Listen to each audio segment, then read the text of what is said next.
चुका है कि ये एनसी और कांग्रेस की जो सरकार जो है जम्मू कश्मीर में बनने जा रही है। जैसा कि उन्होंने अपने घोषणा पत्र यानी कि मैनिफेस्टो में लिखा है कि हम सबसे पहले जो है जो डेली बेसिस जो लंबे समय से हड़ताल पर धरने पर बैठे हैं उनका मसला हल करेंगे, उनको रेगुलर करेंगे, उनको जो मिनिमम बेसिस एक्ट है उसके अधीन जो है सैलरी देंगे।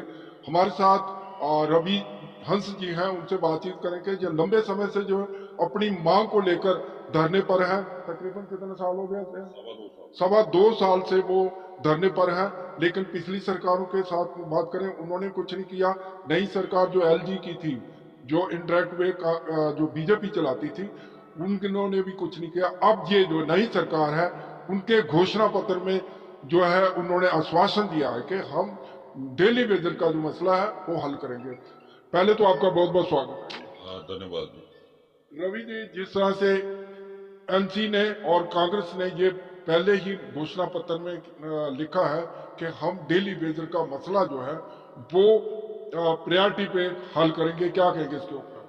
सबसे पहले तो आपके चैनल का बहुत बहुत धन्यवाद और आपके चैनल के साथ साथ जो लोग ये इलेक्शन जीत के आए हैं, जो आज सत्ता में आने वाले हैं, सबको बहुत बहुत मुबारकबाद। और उसके साथ साथ एक अपील कि जो वादे, जैसा कि हमने पहले भी कहा था कि हर एक पॉलिटिकल पार्टी को चाहिए कि वही वादे करे जो वो पूरे कर सकते हो। तो हम यही उम्मीद करेंगे कि जैसे एनसी और कांग्रेस के गठबंधन ने घोषणा पत्र में भी रखा था और हर जगह इन्होंने वादा भी किया था हमारी सरकार आएगी तो हम डेली वेजर को रेगुलराइज करेंगे। यही अपील करेंगे कि पहली कैबिनेट के अंदर ही डेली वेजर का मुद्दे का जो है वो हल किया जाए, क्योंकि ये बहुत पुराना मुद्दा, लगभग 30 साल पुराना मुद्दा है और कहीं ना कहीं ये नेशनल कॉन्फ्रेंस और कांग्रेस की गलतियों की वजह से ही इतना लंबा जो है वो शोषण जो डेली वेजर का हुआ है। क्योंकि कहीं ना कहीं 94 के बाद सरकारें एनसी और कांग्रेस की ही रही हैं पोल्यूशन में, तो डेली वेज ये स्कीमें लगाते रहे। उन स्कीमों को चलाने के लिए मैन पावर की जरूरत थी, जो कि अगर कोई स्कीम बनती है उसके लिए एक मैन पावर का प्रावधान जो है वो स्कीम के अंदर रखना चाहिए था, जो इन्होंने नहीं रखा। जो पोस्टें क्रिएट होनी चाहिए थी वो नहीं की, जिस वजह से डेली वेजर को एंगेज करना पड़ा और डेली वेजर का मसला जो है वो लटका रहा। और पिछले आपने देखा 10 सालों से लगातार संघर्ष करने के बावजूद भी डेली वेजर को कुछ भी रिलीफ जो वो नहीं मिल पाई।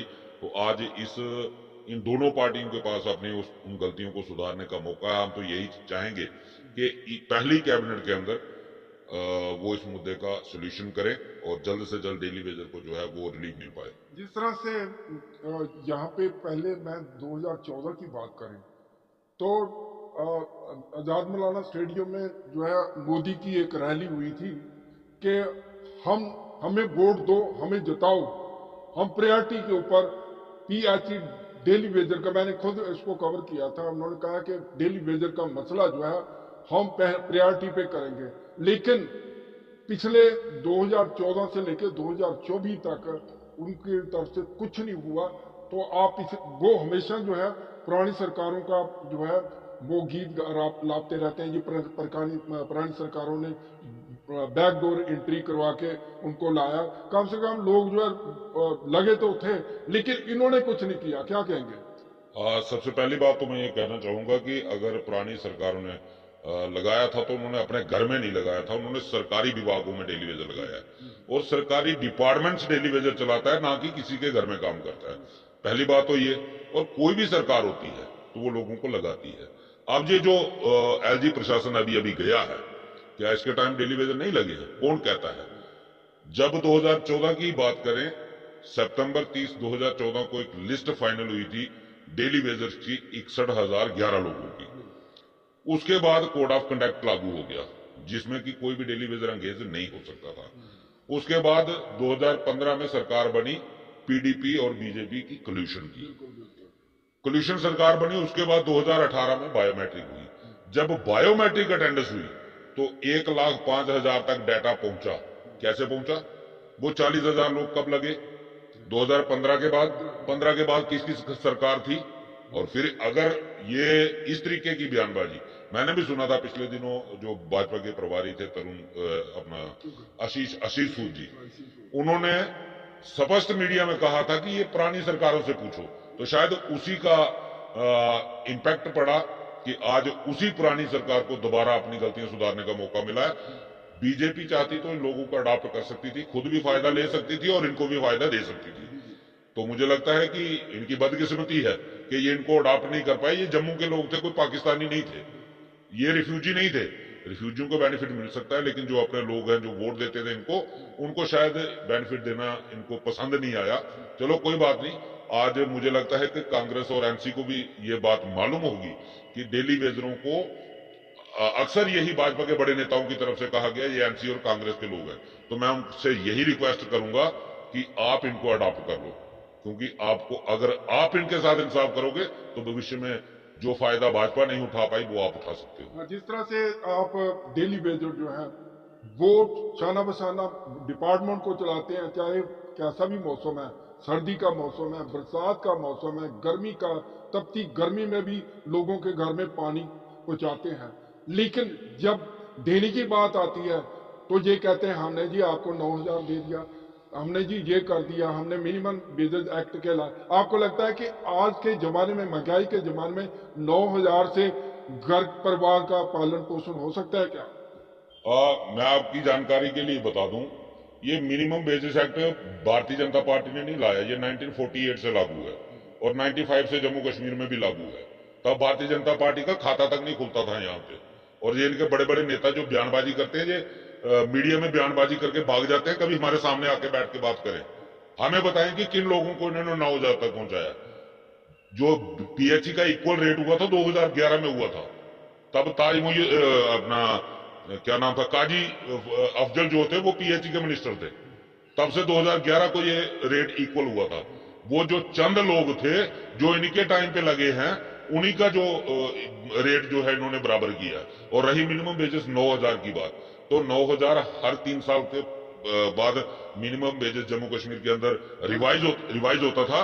ये पहला मौका था जब भारतीय जनता पार्टी की सरकार थी केंद्र में, और उसके साथ साथ एलजी प्रशासन था जम्मू कश्मीर में। पहली बार 5 साल लगे हैं, 2017 के बाद 2022 में मिनिमम वेजेस रिवाइज हुआ, पहली बार 5 साल लगे और 2 साल का टाइम पीरियड भी खाया।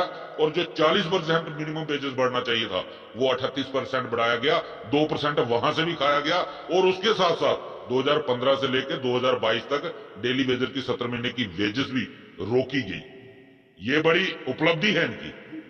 9,000 इनके एहसान नहीं है, उसमें वो एक रूल है, काम करते हैं वो सरकारी रूल है कि 3 साल के बाद मिनिमम वेजेस रिवाइज होगी, उसमें इनका कोई क्रेडिट नहीं है। ये अपनी जगह जितने मर्जी ढोल बजाते जाए कि हमने किया। जो आपने करना चाहिए था, जो पिछली सरकार एक पॉलिसी बना के गई थी लास्ट टाइम पे, वो नहीं कर पाए एक मिनिस्टर के रिजाइन की वजह से। वो पॉलिसी बनी थी कि हम 3 फेज में रेगुलराइज करेंगे डेली वेजर को। जब इनको सरकार मिली, और सरकारी कामकाज का क्या होता है कि अगर एक सरकार का कोई काम अधूरा रहता है तो जो दूसरी सरकार आती है वो उसको आगे लेके जाती है। इन्होंने उस चीज को खत्म ही कर दिया। वो बंगाल की पॉलिसी उठा के ले आए जम्मू कश्मीर के अंदर एसआरओ 520, और जो इनके डिप्टी सीएम के अंडर जो डिपार्टमेंट आता था हाउसिंग का, वहां पे लोगों को रेगुलराइज कर दिया गया, बाकी डिपार्टमेंट के अंदर काम रोक दिया गया। जैसे ही सरकार टूटी, एसआरओ 520 बंद। तो रवि जी, एक सवाल ये भी उठता है कि जिस तरह से उनका कहना था कि ये जो है हम ही लाए हैं, मतलब कि एक सवाल मेरा भूल गया हूं, मैं आपको बाद में पूछ लूंगा। जिस तरह से आपने लंबे समय से आपने भाजपा के कार्यालय के बाहर, हेडक्वार्टर के बाहर जो है आश्वासन दिया, श्यामलाल शर्मा ने खुद कहा कि ये बिल्कुल जायज है। उन्होंने लिस्ट भी बताई कि हमने एक फेस बाई इनको रेगुलर करना था। उसके बाद ये चाहते तो ये कर सकते थे, लेकिन ये हमेशा ठीकरा क्या कहते हैं, हमारी सरकार नहीं है, एलजी प्रशासन, हम कुछ नहीं करते। इसमें कितनी सच्चाई है? जो करना होता है ना वो हो जाता है। केंद्र में सरकार थी और जम्मू कश्मीर के अंदर हर वही आर्डर लागू होता है जो केंद्र से आता है। वहां से जो डायरेक्शन आती है वही इंप्लीमेंट होती है। सच्चाई ये है कि इनकी नीयत खराब थी और कुछ नहीं था। नीयत की खराबी के कारण इन लोगों ने डेली वेजर को नजरअंदाज किया है, अदरवाइज ये इतना मुश्किल काम नहीं था। भाजपा के ही आप 10 लोगों का इंटरव्यू करो, 10 की स्टेटमेंट अलग आएगी, 10 की ही स्टेटमेंट अलग आपको सुनाई देगी। कोई कहता है ये रीढ़ की हड्डी है, इनके साथ जस्टिस होना चाहिए, कोई कहता है ह्यूमैनिटेरियन ग्राउंड पे होना चाहिए, कोई कहता है ये बैकडोर एंट्री है, कोई कहता है ये पिछली सरकारों ने लगाए हैं, उनसे सवाल पूछो। इनकी पार्टी का पहले खुद ही एक स्टैंड नहीं रखती है। पार्टियां एजेंडे पे चलती हैं, पार्टियां आइडियोलॉजी पे चलती हैं, लेकिन ये पहली बार देखा है कि इनके हर नेता का अपना अलग ही रवैया है। जिस तरह से तो आपने मिले थे रविंद्र रैना जो प्रेसिडेंट है भाजपा के जम्मू कश्मीर के, उन्होंने कहा आऊं बैठा था मैं थोड़ा जड़ा मसला हल करगा, ते हूं जो भी आ गया, इलेक्शन भी हो गए, इसके दौरान इन्होंने कुछ नहीं किया। सिंह साहब, मैं पहले ये कहना चाहूंगा, ये मैंने पहली पार्टी ऐसी देखी है जिस पार्टी के अंदर अपने स्टेट प्रेसिडेंट की वैल्यू कोई नहीं है। स्टेट प्रेसिडेंट एक मुद्दा लेके आता है लेकिन उसका मजाक उड़ाया जाता है। उसके अगर वो कहीं पब्लिक में जाकर कोई वादा करके आता है तो दूसरा नेता उठता है, वो काउंटर कर देता है, हमारे नेता जाते हैं जी लोगों के साथ सच्चे झूठे वादे करके आ जाते हैं। भाई, नेता वही होता है जो पब्लिक के पक्ष में खड़ा होता है। नेता उसी को कहते हैं जो पब्लिक के दुख दर्द को समझकर उसका हल निकालने की कोशिश करे। और मैं रविंद्र रैना के लिए एक ही चीज कहना चाहूंगा, आज भी बिल्कुल हार गए हैं बेशक, लेकिन रविंद्र रैना जैसा नेता बीजेपी के पास ना था ना होगा, क्योंकि वो एक ऐसा शख्स है कि जो पब्लिक के साथ हमेशा खड़ा रहना पसंद करता है, और उसने पूरी कोशिश की है।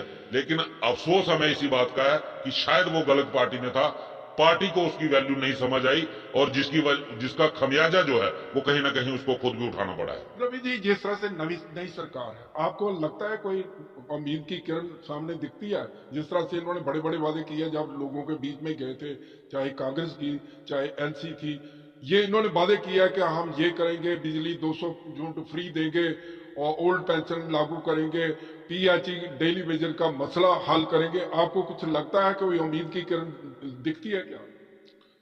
इसमें बहुत बड़ी आगे आप देखेंगे बहुत मुश्किल सिचुएशन है।